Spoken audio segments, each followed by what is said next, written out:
And now I have the privilege of introducing this morning's speaker, David Horowitz.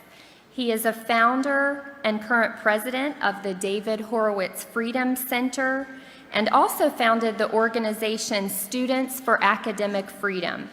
He is an expert on the political left and has some experience there, and has written several books, including The Black Book of the American Left.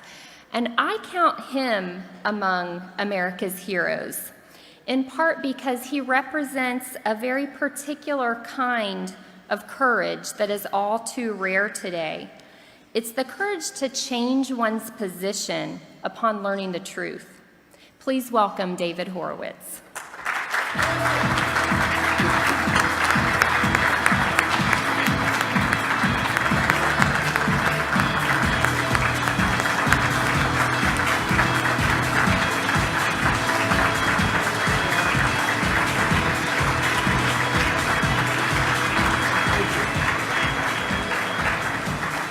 Thank you.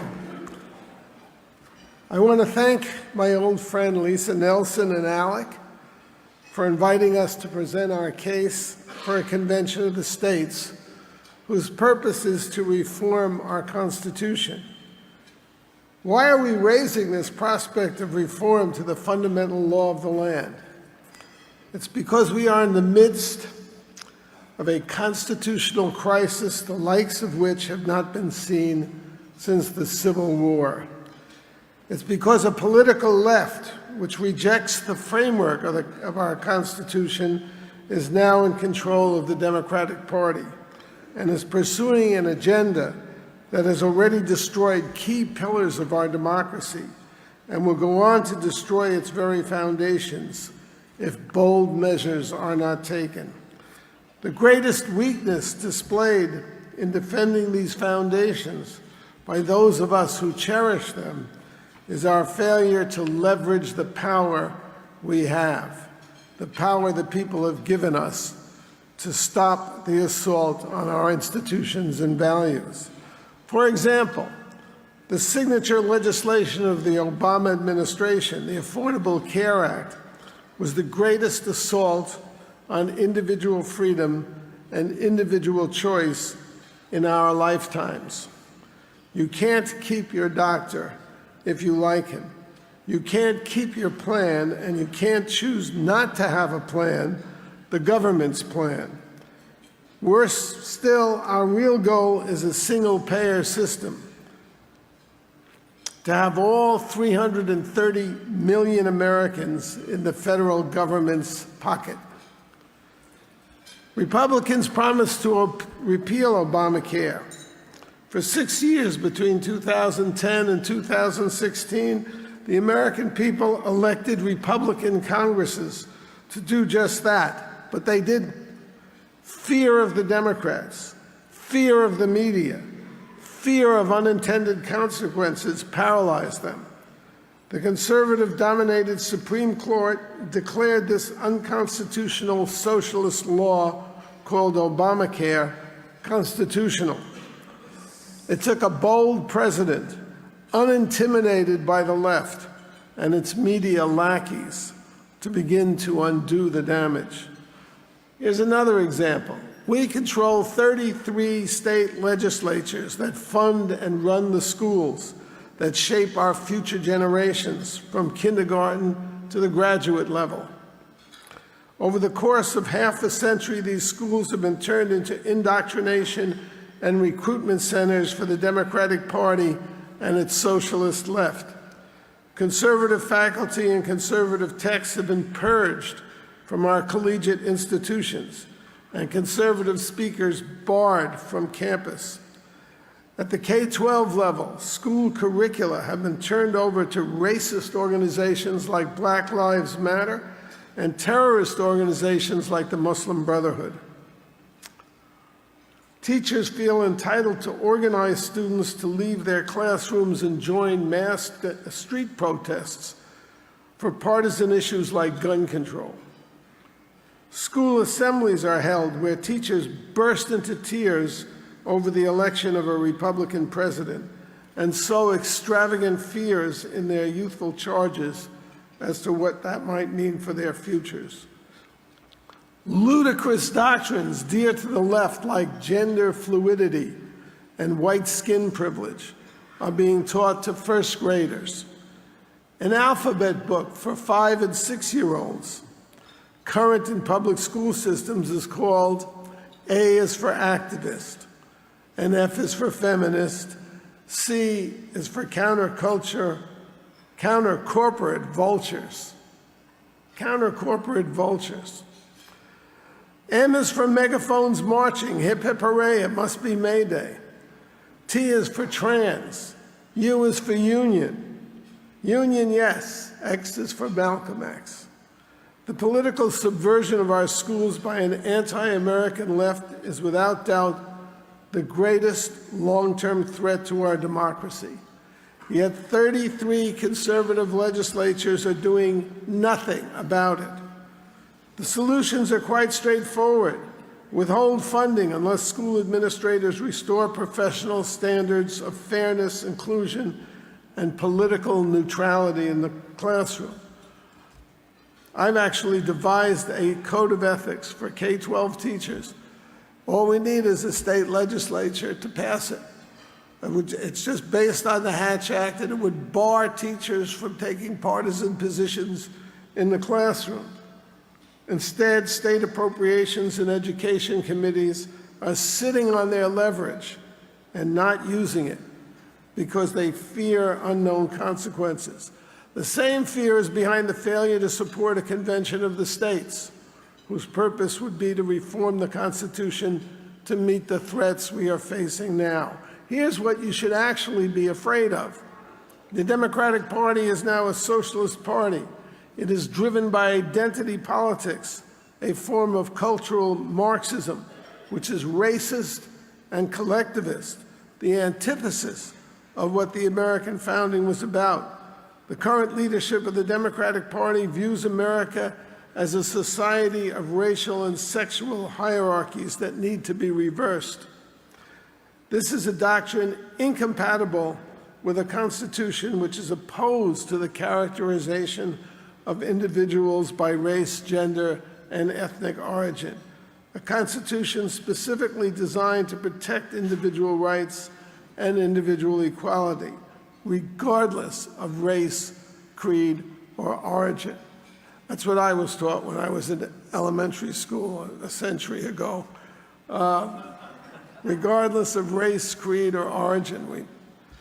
Democrats' disrespect for America's constitutional order is on display every time an originalist is nominated for a Supreme Court seat. To a man and woman, Democrats regard the Supreme Court as a legislative body and want to know the policy outcomes of any appointment before granting their consent.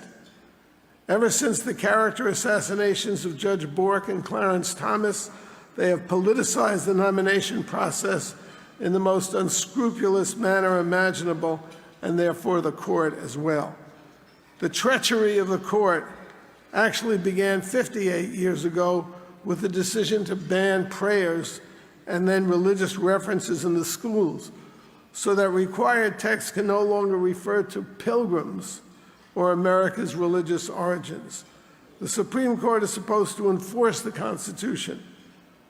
But since the prayer decision, the Supreme Court has been the greatest institutional threat to constitutional order. It cries out for reform that only a convention of the states can accomplish. The 1964 decision banning prayer from the schools was the result of a fraudulent suit. It was brought by a demented communist and anti-Semite named Madeleine Murray, who thought of the United States as, and I quote, a fascist slave labor camp run by a handful of Jew bankers in New York City. I wish I was making that up, but I'm not.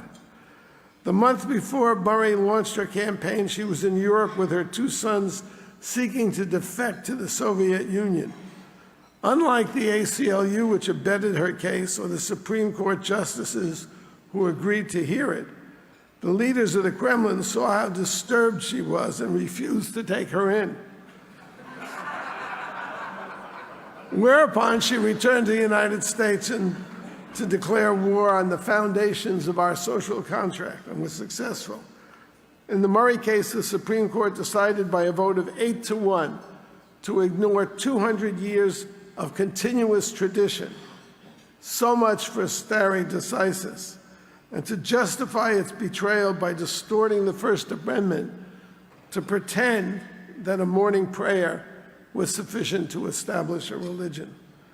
More ominously, the court circumvented the democratic process, a pattern that would prevail for the next 50 years. The prayer issue could have been resolved through compromise by thousands of school boards or 50 state legislatures, instead of 9 unelected lawyers appointed for life. This was tyranny in action. Only the recent appointment of Judge Gorsuch has temporarily halted the advance of this anti-American juggernaut. The same travesty of justice has been repeated in many subsequent court decisions, but most significantly in the 1973 case Roe v. Wade. This decision sowed divisions so deep they have fractured the body politic and made us 2 nations today instead of 1. Predictably, the same radical actors were behind Roe. In this case, members of the campus SDS at the University of Texas. The 7-2 decision to discard stare decisis was based on a non-existent right to privacy that the ACLU Planned Parenthood lawyers had invented for the purpose. In dissent, Justice White observed that actually there was no right to privacy or semblance of one in the Constitution, while Potter Stewart pointed out the obvious. There was nothing private about an abortion. Like Murray, Roe also circumvented the democratic process. Perhaps the most striking case of these circumventions was the establishment of gay marriage as a fundamental right by one vote overriding thousands of years of precedent. As it happens, by the time the decision was made, 60% of the American public approved of gay marriage. The real effect of the court's intervention was to disenfranchise 50 state legislatures and traduce the democratic process. Like Roe, it also provided the legal basis for the Obama regime to persecute religious institutions and businesses, from the Little Sisters of the Poor to the Colorado baker whose business was destroyed because baking a wedding cake for a gay marriage went against his religious conscience. Here's how Lino Graglia, law professor, described the gay marriage decision. Even for Americans unfortunately grown used to having radical cultural changes decreed by the court, it should be impressive that the court could, by a margin of 1 vote, decree that marriage no longer means the union of 1 man and 1 woman, and deprive 50 state legislatures and Congress of the power to have it retain that meaning. At the same time, it could hardly be clearer that the decision, as Chief Justice Roberts pointed out in dissent, has nothing to do with the Constitution. It is an egregious example of the court's usurpation of legislative authority. To accept this without protest is, in effect, to accept a change in our form of government, from the system of representative self-government in a federalism with separation of powers created by the Constitution to government to a large extent by the Supreme Court.